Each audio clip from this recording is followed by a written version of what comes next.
off your engine!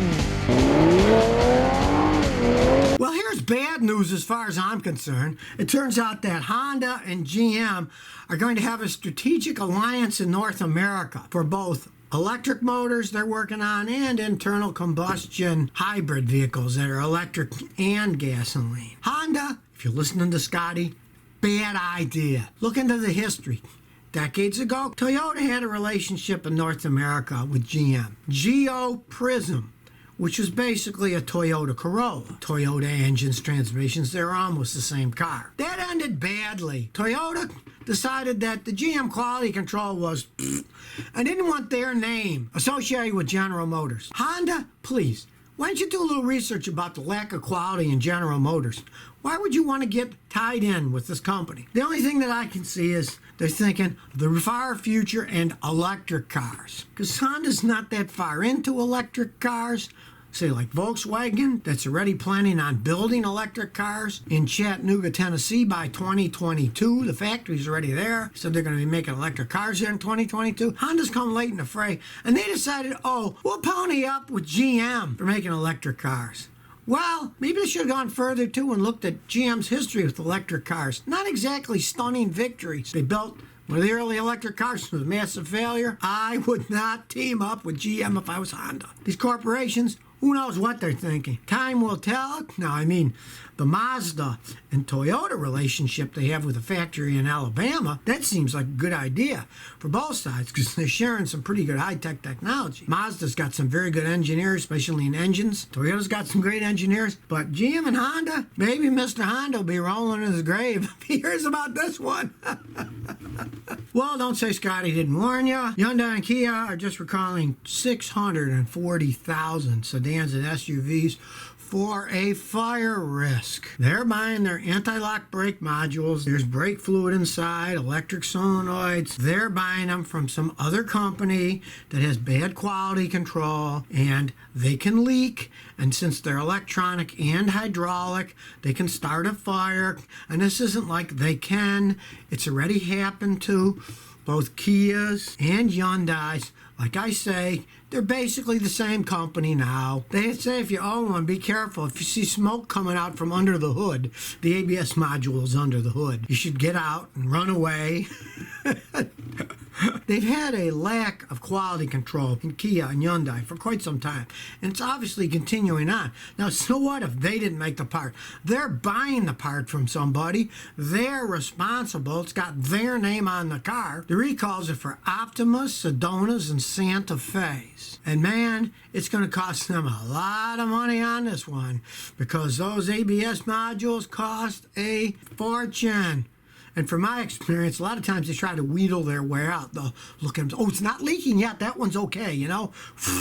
They should have to replace them all, which obviously they're not going to do. I've never seen that happen. They say they're going to inspect them or something, you know, and then if it leaks later, well, maybe they'll fix it then. Stuff like this, when they find out there's a problem, when they make them, they should be forced to replace every single one of them. Of course, 640,000 of them, and they cost hundreds and hundreds and hundreds of dollars each one. That rarely happens, but we'll see what happens when they start replacing them. Maybe they'll replace them all, but I kind of doubt it. They'll probably be one of these inspected. It's not leaking. That one's okay. It's also internal leaking and internal electronics. They should be forced to replace them all. Time will tell, but if you took Scotty's advice and didn't buy a Kia or a Hyundai in the first place, you're not worrying about this at all. DT387 says, Scotty, is the Chrysler Pacific Hybrid a reliable van? How are hybrids for Chrysler? Run away from that. The vans themselves were bad enough. But then when you add the hybrid into the mix, run away from that vehicle. The Chrysler vans, they sold a lot of them. They could fit a lot of stuff and had 1 million cup holders,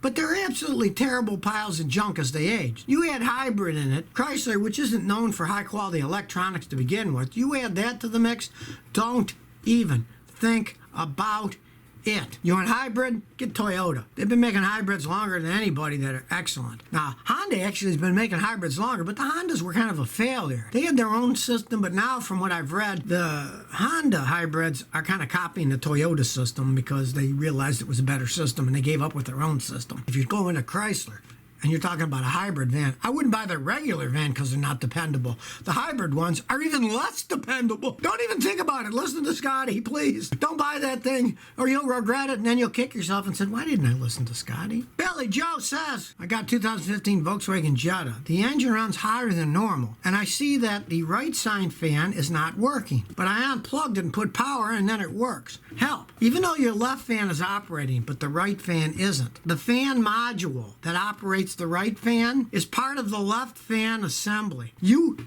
unplug the right fan, right? And then it worked when you put power. So that means the fan's okay. But it gets its power from the fan module that's on the left side motor. And with those stupid Volkswagens, unfortunately, you got to buy the motor that's working, because the motor and the module that's for the right side is one piece that's not replaceable without buying the whole motor and the module assembled. So even though the left fan's working and not the right, it turns out you're probably going to need to buy the left fan assembly, because the module that runs the right fan is built into the left fan.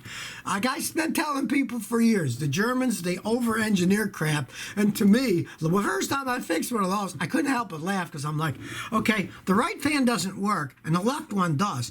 But I had to replace the left fan assembly to make it to work right, because you can't buy just the module. And the module is on the left fan, not the right. It's just typical Volkswagen crap. That's how they are. They really are carried away with their own technology. If they can do it, they will. That's kind of the German motto, you know? I'm surprised if a spark plug goes out, they don't make you replace the whole engine on those things.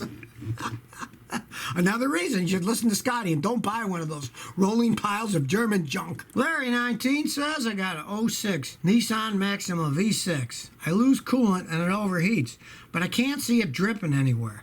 But when I do look at the timing cover and down the oil pan, I can see dried up coolant. Help. Well, I can tell you what the problem is. Your water pump's going out. That's just typical on those things. When the water pump leaks, that's where it leaks, down the timing cover and then on the bottom of the oil pan. Now, you don't see it visibly leaking, because when those water pumps start to go on those, a lot of times it's only at really high speeds. So when you're going down the highway, it is dripping, and then the dried up coolant goes down the front of the timing cover on the bottom of the pan. I've even had them where I pressure test them with my pressure testing machine, and they still wouldn't show it leaking. But I put ultraviolet leak dye. They make a special ultraviolet leak dye you can put in the cooling system. And then, when you're done, you get yellow sunglasses and a UV light. Places like AutoZone sell a whole kit for $30. And you go up and down there, and where the dried coolant is, you're going to see it's glowing green. And that shows that it's leaking from the water pump, and you're going to have to replace the water pump. I see that. It's kind of common. When it's really, really worn out and bad, yeah, you're going to see it dripping all over. But when it just started, it seeps out, dries up. But with a dye, you'd know for sure, because you just follow the green dye up, and when you went up to the top, that would be coming out of the water pump. Here's something that I've been telling people for quite some time now. You buy an electric car, don't buy it, keep it for a short time and sell it, because you'll lose your shirt. Turns out that the LAPD is selling its hardly used electric BMW i3 fleet. The entire fleet. Now, here's an example of poor resale value. It's got 9,457 miles on it, and it's going for $17,268. Originally, it was $43,395. Now, you try to find a good car that's only got, less than 10,000 miles on it for 17 instead of the original 43. That tells you they have no resale value. And I don't know why LA's getting rid of them already so soon. It's kind of weird. You'd think that they just keep driving them around. They certainly aren't falling apart. Electric cars, they don't have that much maintenance to them. There's electric motors and batteries. I guess what it came down to in this case was typical bureaucracy. Their BMW electric program was a big flop. The vehicles had to be registered as administrative instead of patrol vehicles, so they have low mileage. The issue was they didn't really have a use for these cars, which they even reported back in 2018. So they spent over $10 million buying the vehicles and putting in electric charging stations. And if they do sell them all, they are going to lose millions of dollars in the deal. But of course, it's government. You know how that goes. They're always throwing money away. So what's the surprise that to buy electric cars and they don't use them, they sell them at a fraction of what they paid for them in the first place and lose the taxpayers' dollars. This isn't just la-la land, although maybe it's worse out there, but it just shows when it's not people's own money, they don't really care one way or the other. Oh, it's government money. Who cares? We'll spend it on this. We'll throw it over there. But it just shows my main point that electric cars, they have no resale value. So if you really want one, make sure you really want one, because you're going to lose your shirt when you sell that stupid thing. So if you never want to miss another one of my new car repair videos, remember to ring that bell.